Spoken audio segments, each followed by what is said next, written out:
Good morning students.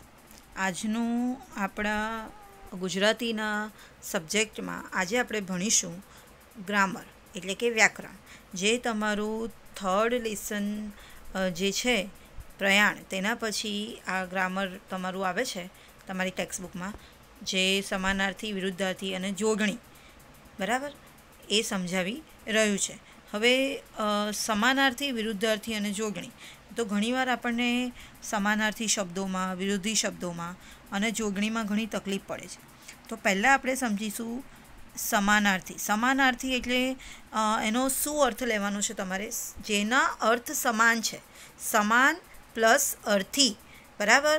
એટલે કે તમને જ્યારે કોઈ વાર એક્ઝામમાં કે લેસન પત્યા પછી અથવા તો લેસનમાં એવું કહેવામાં આવે કે આ શબ્દનો સમાનાર્થી શબ્દ લખો, ત્યારે તમારે એનો સિનોનિમ લખવાનો હોય છે, એટલે કે જેનો અર્થ એના જેવો થાય પણ એનો શબ્દ બીજો હોય, બરાબર. એવી રીતે અર્થ સેમ રહેવો જોઈએ, જેનો અર્થ સમાન છે. સમજ પડે છે? એને શું કહેવાય? સમાનાર્થી. તો સમાનાર્થી શબ્દોમાં આપણે જોઈશું કે તમારા લખાણને અહીંયા જો તમને આપેલું છે ટેક્સ્ટબુકમાં કે જ્યારે એક શબ્દ એકથી વધુ અર્થ જાણતા હો તો તમે તમારા લખાણને વધુ સચોટ, સમૃદ્ધ કે આલંકારિક બનાવી શકો છો.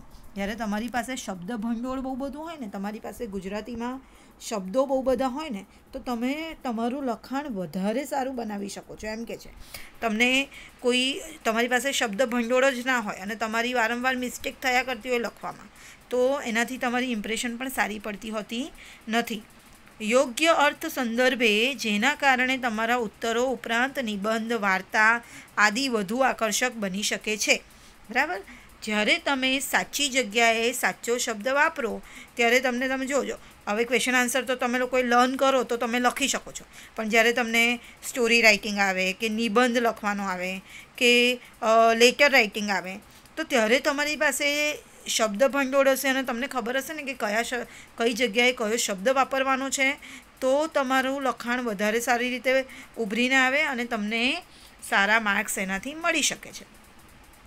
અહીં તમારી કૃતિમાં આવતા કેટલાક શબ્દોના સમાનાર્થી શબ્દો આપ્યા છે. હવે તમારા લેસનમાં અમુક એક શબ્દો આવી જાય છે, એવા સમાનાર્થી શબ્દો આપ્યા છે, અને તો આ શબ્દોનો અભ્યાસ તમારે કરવાનો છે. આપણે અભ્યાસ તો કરવાનો જ છે, પણ આ જેટલા શબ્દો આપેલા છે એટલા બધા શબ્દોમાંથી એની 25, બરાબર, સમાનાર્થીમાં એની 25 માઇન્ડ વેલ નંબરિંગ મારજો અને લખજો. 25 શબ્દોની યાદી તમારે લખવાની છે, બરાબર. અને લર્ન કરીને લખજો. યાદ રાખજો, લર્ન કરીને 6 શબ્દો 37 જેવા, પણ એની 25 લખવાના છે તમારે, તમારી ઈચ્છા પ્રમાણે. જાણી જોઈને બધા નથી કહેતી કે 25થી ઓછા પણ નથી કહેતી. 25 આપ્યા છે સમાનાર્થી શબ્દો, તો એ તમારે દરેક શબ્દ બરાબર યાદ રાખવાનો ને લર્ન કરવાનો છે. જેમ કે અહીંયા આપ્યું છે કે અચાનક, તો એનો સમાનાર્થી શબ્દ શું થાય? એકાએક થાય, ઓચિંતું થાય, અણધાર્યું થાય, બરાબર. અંતર, એ તો આપણે જાણીએ જ છે, હૈયું, હૃદય, ઉર. એવી રીતે પછી બીજા ઘણા બધા આપ્યા છે. જો ઉમંગ આપ્યું છે, ઉત્સાહ, ઉમળકો, હોશ, બરાબર. કષ્ટનું પીડા આવે, દુઃખ આવે, સંતાપ આવે. તેવી રીતે જો આ કૌમુદી જે છે તે ચાંદની, જ્યોત્સના, ચંદ્રિકા. હવે આવા બધા વર્ડ્સ તમને કદાચ ઉરનું ખબર હોય કે અંતરનું ખબર હોય, બરાબર, અચાનકનું ખબર હોય, પણ આ બધા અમુક જે વર્ડ્સ છે એનું તમને ખબર ના હોય અને તમને ઘણીવાર અચાનકથી યાદ ન પણ આવે, તો તમારી પાસે આવા બધા શબ્દો હોવા જોઈએ. તો જે ઘોડો છે એનું અશ્વ આવે, તુરગ આવે ને હય આવે, બરાબર. એવી જ રીતે જાસૂસ છે, ગુપ્તચર, બાતમીર, બરાબર. હું એક બે શબ્દો સ્કીપ કરીને બોલું છું. દેટ ડઝન્ટ મીન કે તમારે હું બોલું છું એ જ લખવાના છે. તમે જે પણ ઈચ્છો એ 25 શબ્દો લર્ન બધા જ કરજો, પણ કોઈ પણ 25 સમાનાર્થી શબ્દો લખવાના છે. અને સમાનાર્થીમાં એક જ વર્ડ નથી લખવાનો, આ બધા 3 વર્ડ્સ લખવાના છે. એક શબ્દ એના 3 મિનિંગ, બરાબર. એક શબ્દ એના 3 મિનિંગ, આ તમારે યાદી બનાવવાની છે, બરાબર. અહીંયા જો છેલ્લે ભયંકરનું, ભયાનક, બિહામણું અને કરાલ, બરાબર. તો સમાનાર્થીમાં આપણે શું સમજ્યા કે જે શબ્દનો સમાન અર્થ થતો હોય તેને સમાનાર્થી શબ્દ કહેવાય. બરાબર. તમે સૌથી પહેલાં ડેફિનેશન લખજો, હું જે બોલી રહી છું તે. સમાનાર્થી શબ્દ એની ડેફિનેશન લખજો. જે શબ્દનો સમાન અર્થ થતો હોય તેવા શબ્દને સમાનાર્થી શબ્દ કહેવાય. બરાબર. આ ડેફિનેશન છે, આ તમારે લખવાનું છે. આગળ જોઈએ. જો મેં તમને કીધું ને આ બધા ઉપર અહીંયા સમાનાર્થી શબ્દો છે, તો આમાંથી પણ તમે ટોટલ 37 જેવા છે, મેં કાઉન્ટ કર્યા 37 38 છે. તેમાંથી તમે એની 25 લખજો, લર્ન કરીને લખજો. હવે આગળ આપણે આવીએ વિરુદ્ધાર્થી શબ્દો.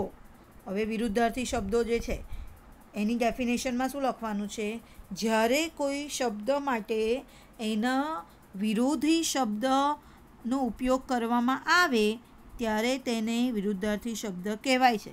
બરાબર. અહીંયા તમને કહ્યું છે કે પ્રયત્ન કરો તો દરેક કામ શક્ય હોય છે. હવે શક્ય આપ્યું છે, એનું વિરુદ્ધાર્થી શું થાય? અશક્ય. એટલે તમને એનું બીજું સેન્ટેન્સ આપ્યું છે કે પ્રયત્ન કરો તો કોઈ પણ કામ અશક્ય નથી હોતું. બરાબર. એટલે અહીંયા તમને કહ્યું છે કે તમે અહીં જોઈ શકો છો કે વિરુદ્ધાર્થી પ્રયોગ દ્વારા જુદી વાક્ય રચનાઓ શક્ય બને છે.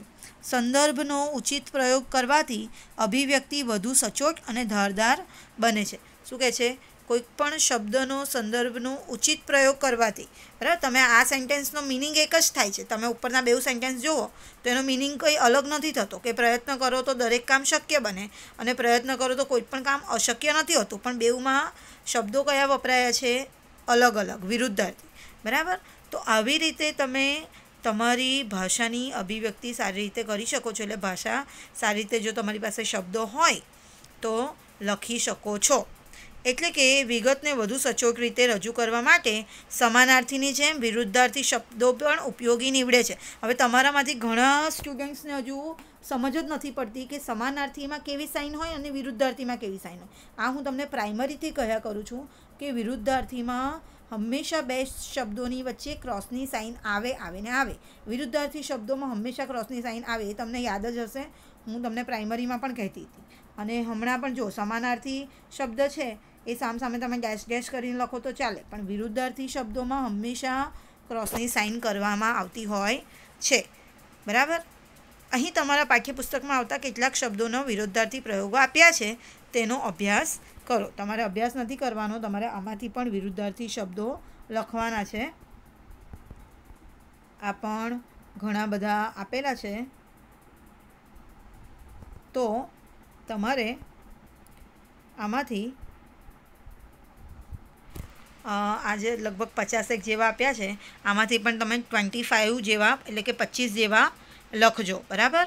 25 જેવા સમાનાર્થી શબ્દો અને 25 જેવા વિરુદ્ધાર્થી શબ્દો. 25 જ બેઉમાં નંબર મારજો. 25 સમાનાર્થી અને 25 વિરુદ્ધાર્થી શબ્દો એની. ઓકે. પણ ધ્યાન રાખીને લખજો, એમાં બિલકુલ જોડણીની મિસ્ટેક ન થવી જોઈએ, કારણ કે આપણે આગળ જોડણી ભણવાનું છે. તો એ હું તમને નેક્સ્ટ પીરિયડમાં આપણે જોડણી વિશે જોઈશું, કારણ કે એમાં સ્વર જોડણી, વ્યંજન જોડણી ને બધું છે ખાસું, થોડું લાંબુ થઈ જાય એવું, તો આપણે એ પછી જોઈશું. પણ પહેલાં તમે સમાનાર્થી જેવી રીતે 25 શબ્દો લખશો તેવી રીતે વિરુદ્ધાર્થીના પણ 25 શબ્દો ધ્યાનથી લખશો એવી આશા રાખું છું. આજના દિવસ માટે ગ્રામર માટે આટલું જ. નેક્સ્ટ પીરિયડમાં આપણે જોડણી જોઈશું અને આ બધું જ જે ગ્રામર છે અહીંયા સુધી એ પૂરું કરીશું. બરાબર. તો આટલું લખીને તમે લોકો ટ્યુઝડે સુધી બતાવી દેવાનું છે. અને જે લોકો હોમવર્ક નથી કરતા એ લોકો એલર્ટ થઈ જજો, કારણ કે હવે જ્યારે પણ આપણો 10th ગુજરાતીનો ટેસ્ટ આવશે ને, જ્યારે પણ આવી રીતે એકમ કસોટીનો, તો પછી જે લોકો હોમવર્ક નથી બતાવી રહ્યા એ લોકોના માર્ક ડિડક્ટ કરવા પડશે મારે. તો ટાઈમે હોમવર્ક બતાવો. તમે લોકો હોમવર્ક બતાવીને સોરી ફોર લેટ સબમિશન એવું પણ લખી નાખો, તે દર વખતે ન ચાલે. સમજ પડી? ટાઈમે હોમવર્ક લખો. Thank you.